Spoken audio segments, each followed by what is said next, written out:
والصلاة والسلام على سيد الأنبياء والمرسلين أما بعد فأعوذ بالله من الشيطان الرجيم بسم الله الرحمن الرحيم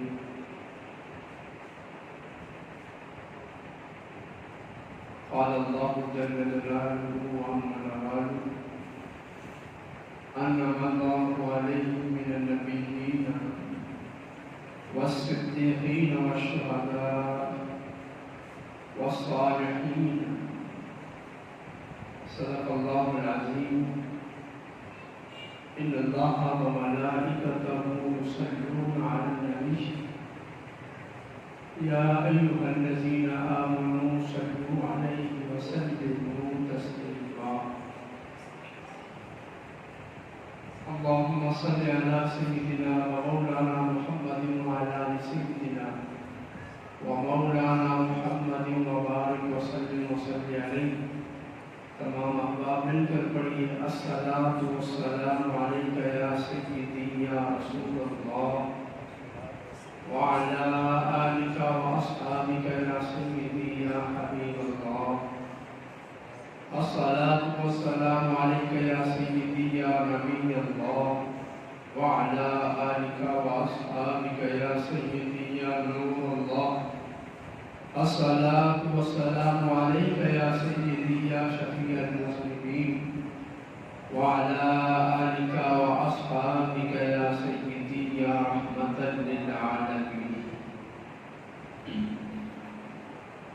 آمن الناس والمولا امام آن کریم اول سینہ امام ماہ محرم الحرام کا یہ مبارک مہینہ اپنی آفتاب کے ساتھ اپنے انوار و تجلیات کے ساتھ ذکر اہل بیت سے معطر و معمر ماہ مبارک جاری و ساری ہے، اور اس خوبصورت مہینے میں اہل بیت اطہار کا تذکرہ ہمارے مشام جہاں کو معطر کرتا ہے، جہاں ذکر اہل بیت اور ذکر امام عالی مقام کے ساتھ اہل سنت کی محبت اور عقیدت ہے، وہاں اہل سنت ان کے ذکر میں ادب، احترام، تعظیم اور توقیر کا پہلو بھی برقرار رکھتے ہیں۔ ایسی بات جس سے اہل بیت کی بے ادبی ہو، ایسا عنوان کربلا کو دینا جس سے خانواد رسول کی توہین ہو، یہ ہم اہل سنت والجماعت کے نزدیک ایسا پہلو، ایسا اشارہ، ایسا کنایا حرام ہے اور اشد حرام ہے۔ اسی لیے حسن رضا، امام محمد رضا کے بھائی، انہوں نے کہا تھا بے ادب گستاخ فرقے کو سنا دے اے حسن، یوں کہا کرتے ہیں سنی داستان اہل بیت۔ آپ نے اہل بیت کا وہ قصیدہ لکھا اور آخر میں کہا کہ یہ قصیدہ اس گستاخ فرقے کو سناؤ جو اہل بیت کا ذکر کرتے ہوئے اہل بیت کا مقام پیش نظر نہیں رکھتا، من گھڑت اور جھوٹی روایات کو، بے سر و پا باتوں کو اہل بیت کے اطہار کے اوپر تھوپ دیتے۔ کیا کوئی تصور کر سکتا ہے کہ میدان کربلا شب و روز جس الجھن اور پریشانی میں گزرے، کیا ان ایام میں کوئی تصور کر سکتا ہے کہ حضرت قاسم کی شادی ہوئی ہو؟ یہاں ذکر اہل بیت کے ساتھ خرافات کا ایک وسیع سلسلہ جوڑ دیا گیا جس کا اہل بیت کے ساتھ کوئی تعلق نہیں. کہیں کیا رسم، کہیں کیا رسم. لیکن پھر بھی اہل سنہ والجماعت کی اکثریت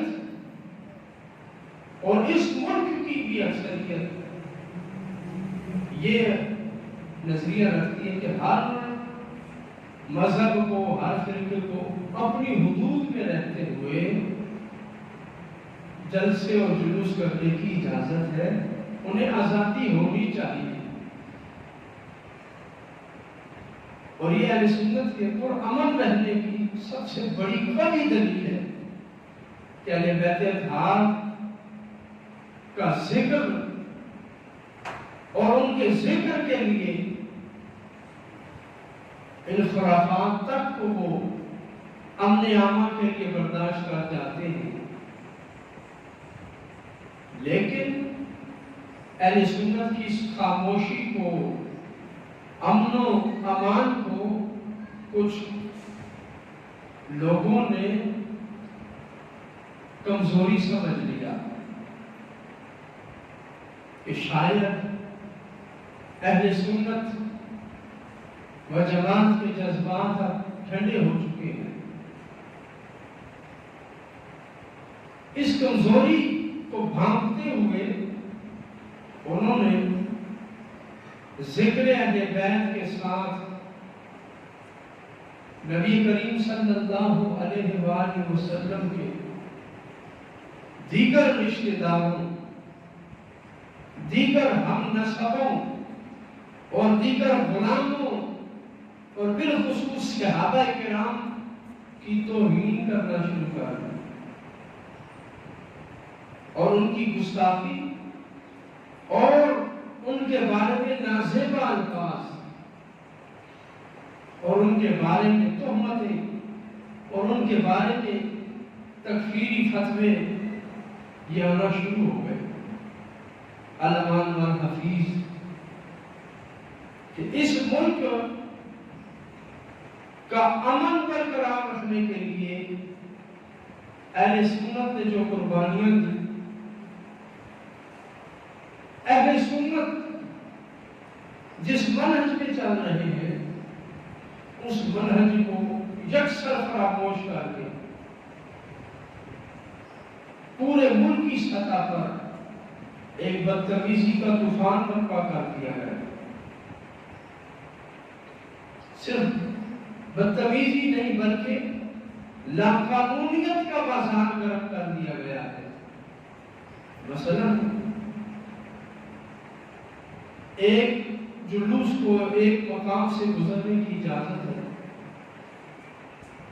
حکومتی سطح پر اجازت ہے، اجازت. اور ایک مقام ایسا جہاں پہ پابندی ہے اور وہاں سے جلوس نکالنا غیر قانونی اور وہاں پہ مجلس قائم کرنا غیر قانونی. آپ بات توہین مذہب یا توہین صحابہ کے دائرے سے نکل کر توہین آئین پاکستان اور قانونی وائلیشن کے دائرے میں داخل ہو چکی ہے. انشاءاللہ آخر میں اس لاقانونیت کا بھی پردہ چاک کیا جائے گا.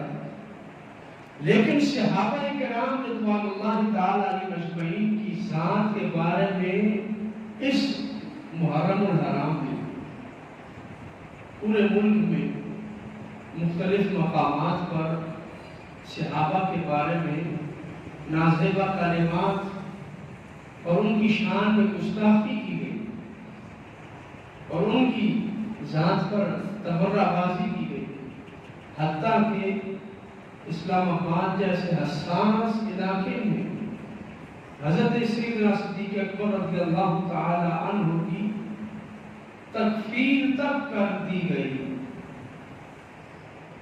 مختلف مقامات پر اہل سنت نے بیداری کا ثبوت دیا اور درجنوں مقدمات قائم ہو چکے ہیں، FIRs ہو چکی ہیں، اور اب یہ تحریک حرمت صحابہ، تحریک ناموس صحابہ اور تحریک عزت صحابہ بڑے پرامن انداز سے شروع ہو چکی ہے کہ صحابہ کرام کے بارے میں گستاخی کرنا اور توہین آمیز کلمات کہنا یہ صراحتاً قرآن کے خلاف ہے، حدیث رسول کے خلاف ہے اور اسلام کے خلاف ہے۔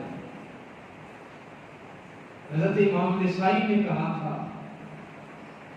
کہ صحابہ کرام رضوان اللہ تعالی علیہم اجمعین باب الاسلام، اسلام کا دروازہ ہے۔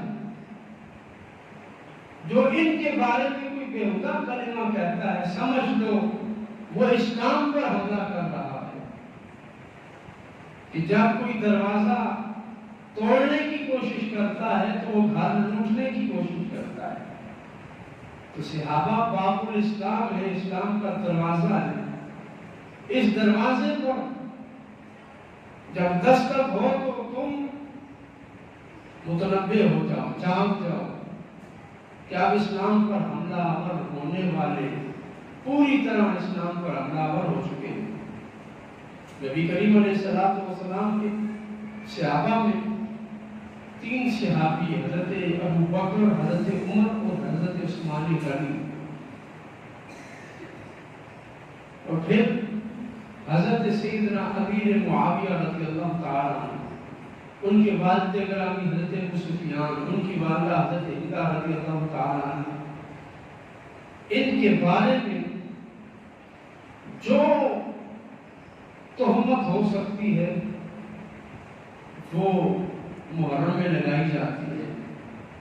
نبی کریم علیہ السلام نے فرمایا تھا اللہ اللہ فی اصحابی، میرے صحابہ کے بارے میں اللہ سے ڈرنا اور اللہ کا خوف رکھنا۔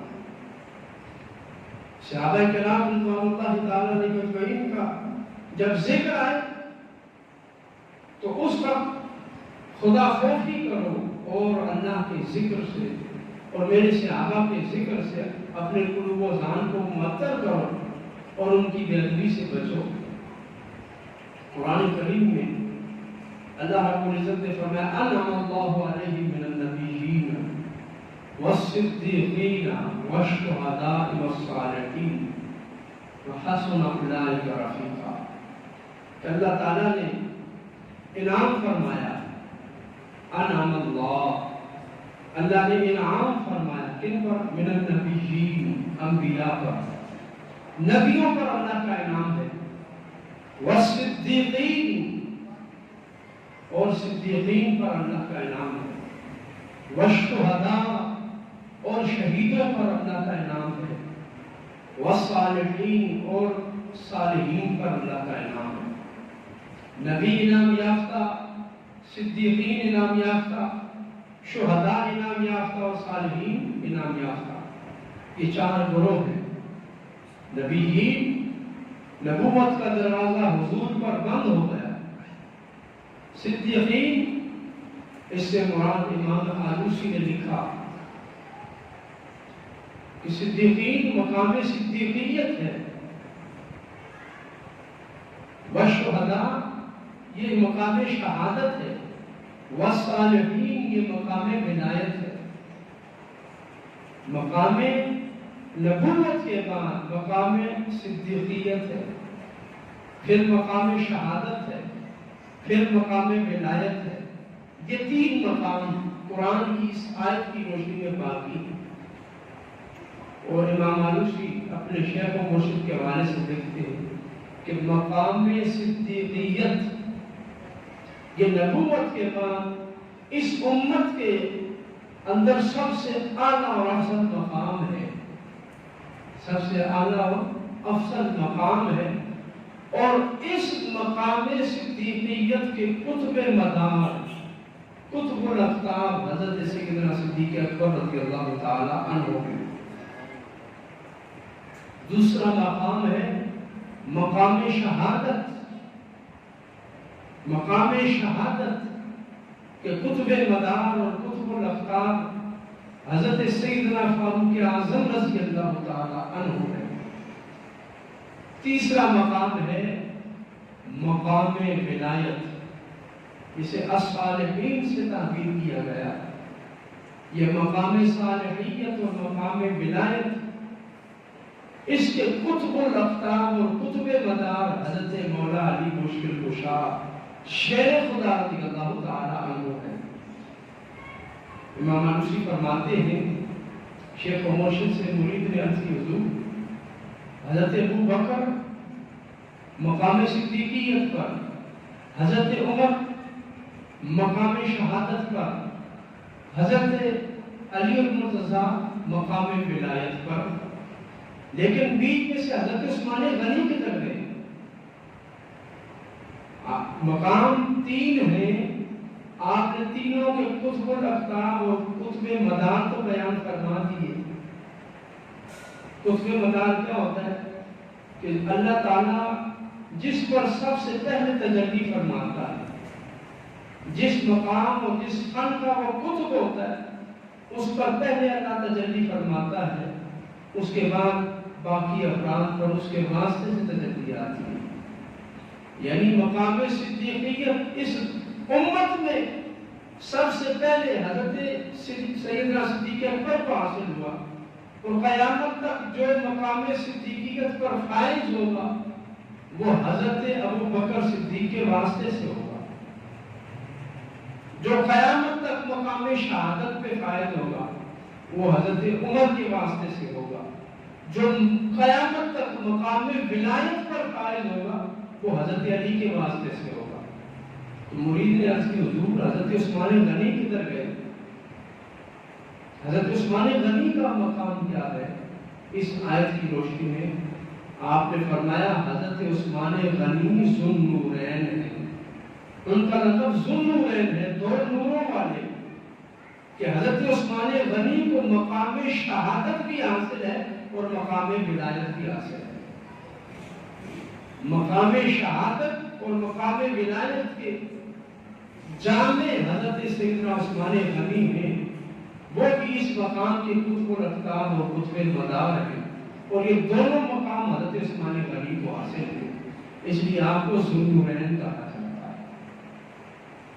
تو ہمارا یہ عقیدہ اور نظریہ ہے کہ حضرت ابو بکر مقام صدیقیت پر، حضرت عمر مقام شہادت پر، حضرت عثمان غنی بھی مقام شہادت پر، حضرت علی مقام ولایت پر، حضرت عثمان غنی بھی مقام ولایت پر.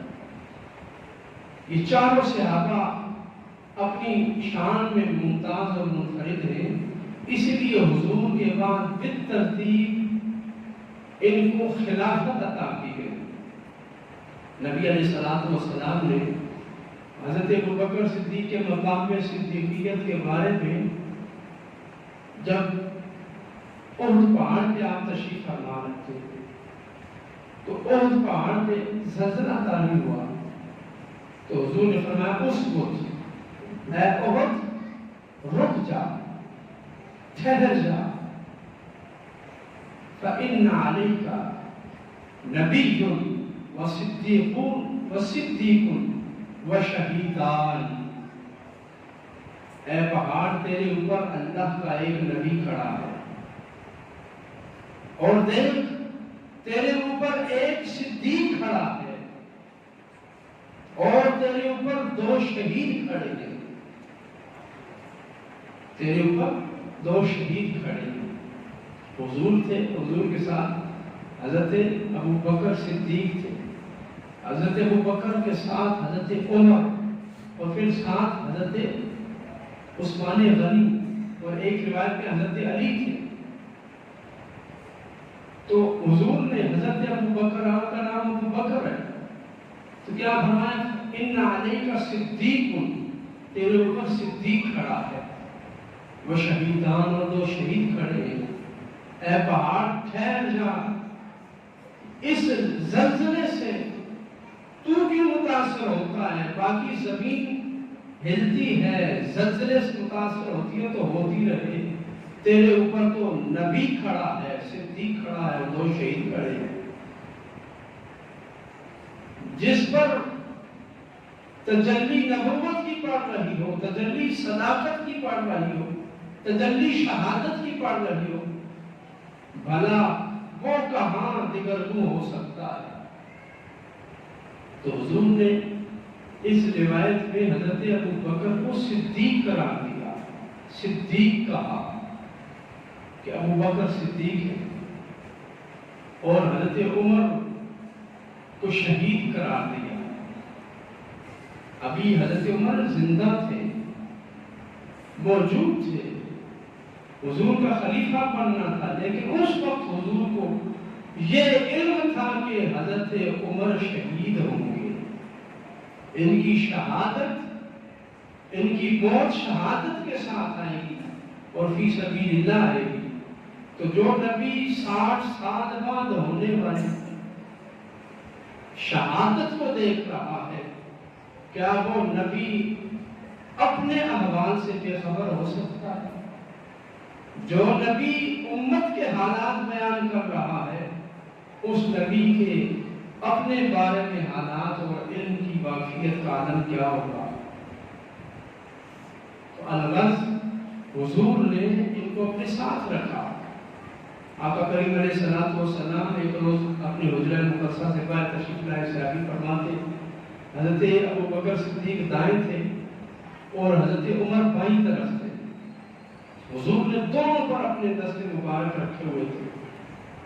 جب صحابہ نے دیکھا تو حضور تشریف لا رہے ہیں، متوجہ ہوئے تو حضور نے فرمایا ہاں قضا نبعث یوم القیامہ، اے میرے صحابہ جب قیامت کا دن ہوگا اس حالت میں میں اپنی قبر انور سے اٹھوں گا، میرا دایاں ہاتھ ابو بکر کے کندھے پر ہوگا اور بایاں ہاتھ حضرت فاروق اعظم کے کندھے پر ہوگا، اس شان کے ساتھ ہم اپنے مزار سے باہر آئیں گے۔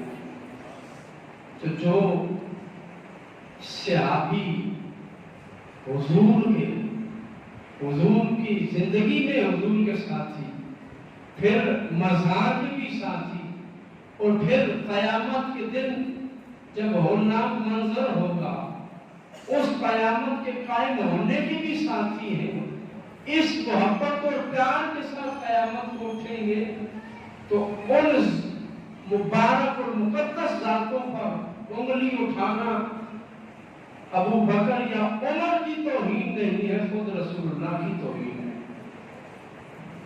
یہ ناموس صحابہ کا مسئلہ، یہ دراصل ناموس رسالت کا مسئلہ ہے کہ حضور نے فرمایا اس طرح ہم آئیں گے۔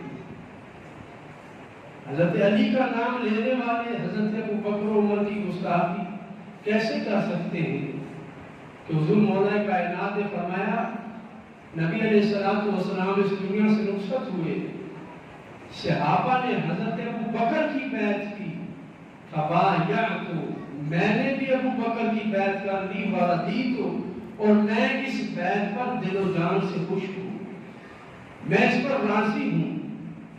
پھر حضرت ابو بکر کی مثال کے بعد حضرت عمر کی بیعت ہوئی، لوگوں نے حضرت عمر کی بیعت کی، فبایعت، میں نے بھی حضرت عمر کی بیعت کی، وردیت، میں اس پر بھی راضی اور خوش ہوں۔ حضرت عمر کے بعد حضرت عثمان غنی کی بیعت ہوئی، میں نے اپنا ہاتھ حضرت عثمان غنی کے ہاتھ میں رکھا اور ان کی بیعت کی، ان کی خلافت کو تسلیم کیا، وردیت، اور میں اس پر راضی ہوں، دل و جان سے خوش ہوں۔ تو جو علی المرتضیٰ شیر خدا رضی اللہ تعالیٰ عنہ جن کی خلافت پر خوش ہیں،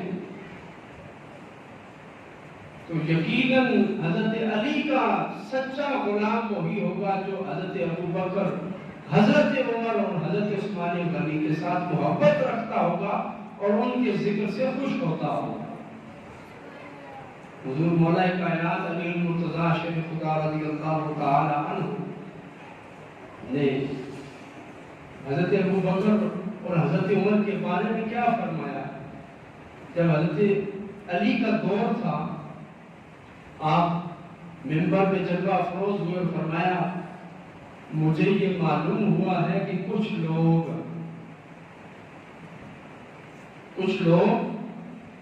حضرت ابوبکر اور حضرت عمر کے مقابلے میں مجھے افضل کہتے ہیں.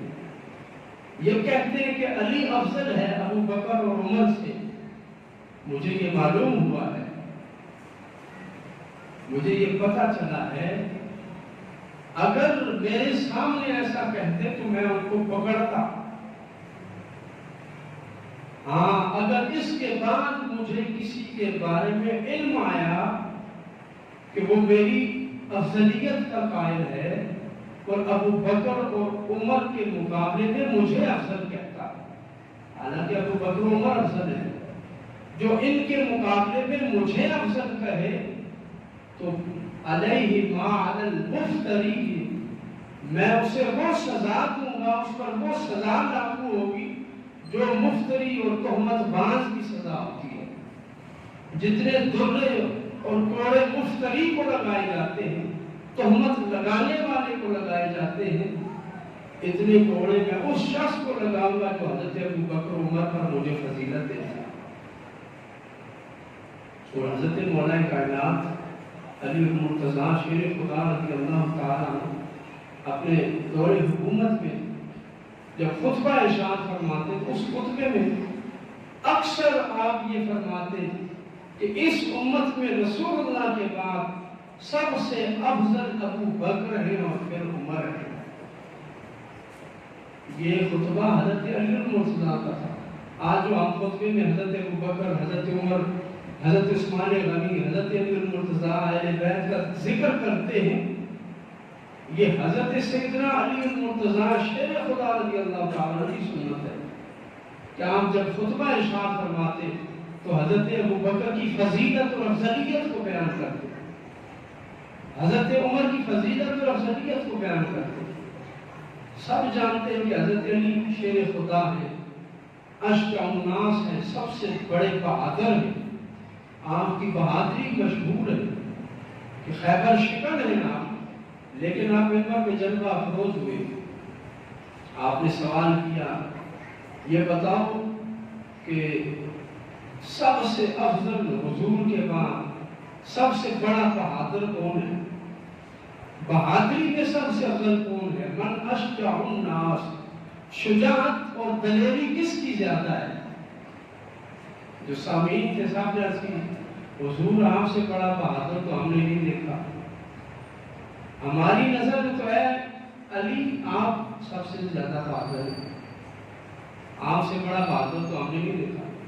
حضرت علی المرتضیٰ شیر خدا رضی اللہ تعالیٰ نے اپنی چادر مبارک سے اپنا چہرہ ڈھانپ لیا اور آپ کی آنکھوں سے آنسو جاری ہوئے. آپ اپنی ان آنکھوں سے بہتے ہوئے آنسو کو پوچھنے لگے اور کہنے لگے اللہ ابو بکر پر رحم فرمائے. ابو بکر اشجع الناس، ابو بکر سب سے بڑا بہادر ہے، لوگوں میں سب سے بڑا بہادر ابو بکر ہے. اس لیے کہ جب بدر کے میدان میں عریش کے مقام سے سارے صحابہ پھیل گئے، منتشر ہو گئے، میں نے دیکھا کہ واحد ابو بکر تھے جو رسول اللہ صلی اللہ علیہ وآلہ وسلم کا دفاع کر رہے تھے. کفار پورا لشکر لے کر حملہ آور ہوئے، اکیلے سیدنا صدیق اکبر اس کا دفاع کر رہے تھے. تو سب سے بڑا بہادر علی کی نظر میں ابو بکر ہے. نبی کریم علیہ الصلوۃ والسلام نے صحیح مسلم شریف کی حدیث ہے کہ فضائل صدیق اکبر کا ذکر فرماتے ہوئے فرمایا کہ ان امن الناس بی ابو بکر، میرے صحابہ میں، میرے اہل بیت میں اور سارے لوگوں میں مجھ محمد پر اگر کسی کا سب سے زیادہ احسان ہے، کسی نے سب سے زیادہ مجھ پر احسان کیے ہیں تو وہ ابو بکر ہے. حضور فرماتے ہیں جو پوری کائنات کے لیے رب کا احسان ہے، نعمت کبریٰ ہے پوری کائنات کے لیے، صحابہ کے لیے بھی حضور نعمت کبریٰ ہے اور اللہ کا احسان ہے. فرمایا لقد من اللہ، اللہ نے احسان فرمایا. لیکن حضور فرماتے ہیں میرے اوپر لوگوں میں سے، اللہ کا تو مجھ پر احسان ہے اور میں لوگوں کے لیے انسان ہوں، لیکن میرے لیے جو انسان ہے، جو میرا محسن ہے، جس کی نیکیاں میرے ساتھ زیادہ ہیں، اے میرے صحابہ، وہ تم سب سے بڑھ کر ابو بکر صدیق ہے۔ اقبال نے اسی لیے کہا امن الناس پر مولائے ما، کلی میں اول سینائے ما، کہ سیدنا صدیق اکبر رضی اللہ تعالی عنہ ہمارے آقا و مولا پر سب سے بڑے محسن ہیں، ہمارے نبی مکرم کے سب سے بڑے محسن ہیں، اور ہمارے نبی کے لیے ایسے ہیں جیسے طور سینا پر اللہ تعالیٰ کی بارگاہ میں موسیٰ علیہ السلام تھے۔ جو مقام میں موسوی تھا، موسیٰ علیہ السلام کو حاصل تھا، طور سینا پر وہ مقام حضور کی بارگاہ میں ابو بکر صدیق کو حاصل تھا۔ حضرت موسیٰ علیہ السلام کا مقام کیا ہے؟ کیا مقام ناز پر تھے، اللہ تعالیٰ کے ساتھ ہم کلام ہوتے، اور اس ہم کلامی میں حضرت موسیٰ علیہ السلام کو اللہ نے اتنی اجازت عطا فرما دی کہ حضرت موسیٰ علیہ السلام نے اللہ کے دیدار کی خواہش کا اظہار کر دیا۔ رب ارنی کیف، رب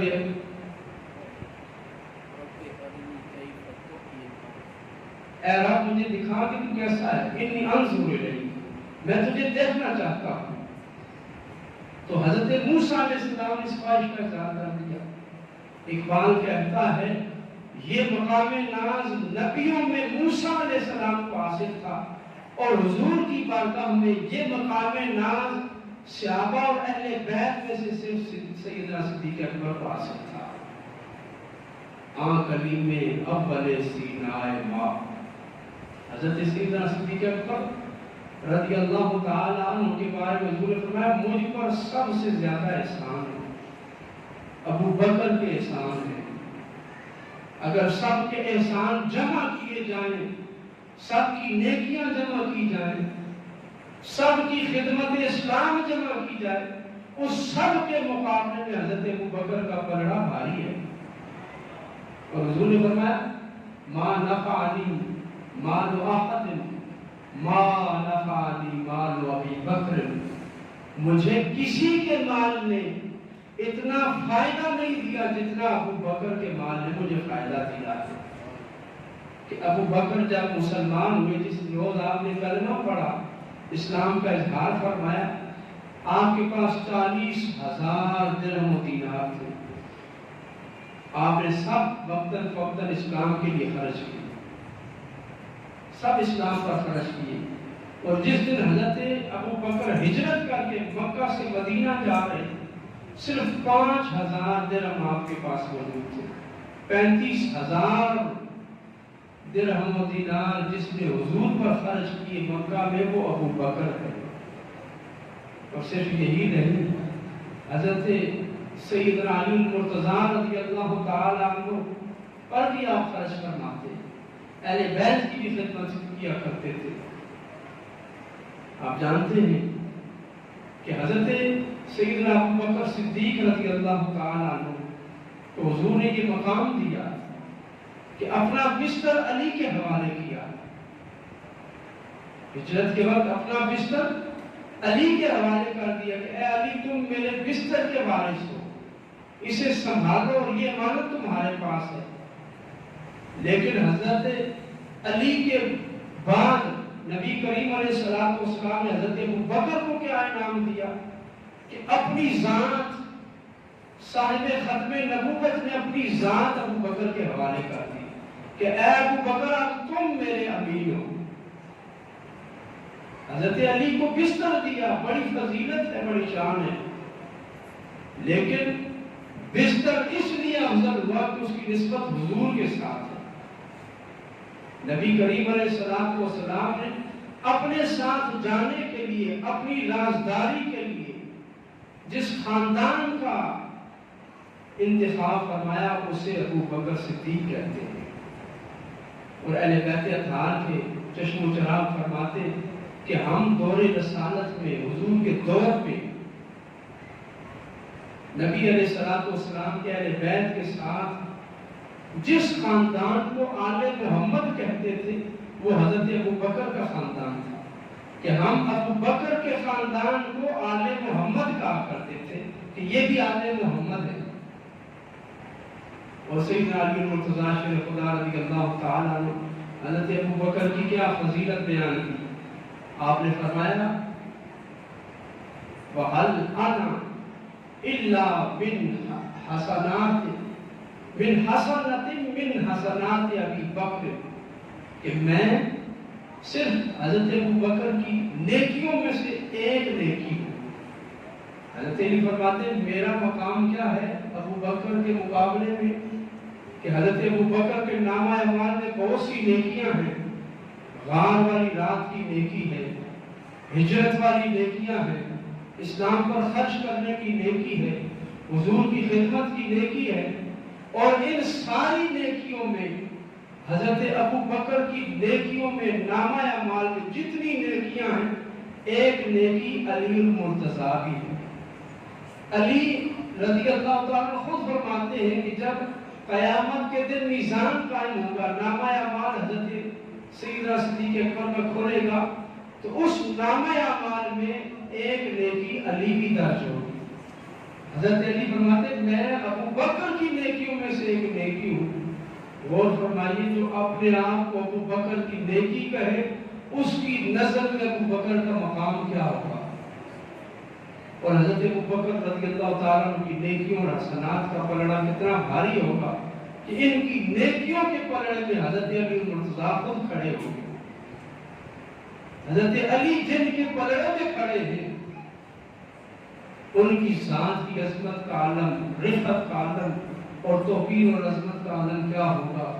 مالک کائنات ہمیں اہل بیت اطہار کے ساتھ صحابہ کرام کی عظمت کو سمجھنے کی توفیق عطا فرمائے، صحابہ کرام کی توقیر کرنے کی توفیق عطا فرمائے، اور صحابہ کرام کے ساتھ اپنی عقیدت اور الفت وابستہ رکھنے کی توفیق عطا فرمائے۔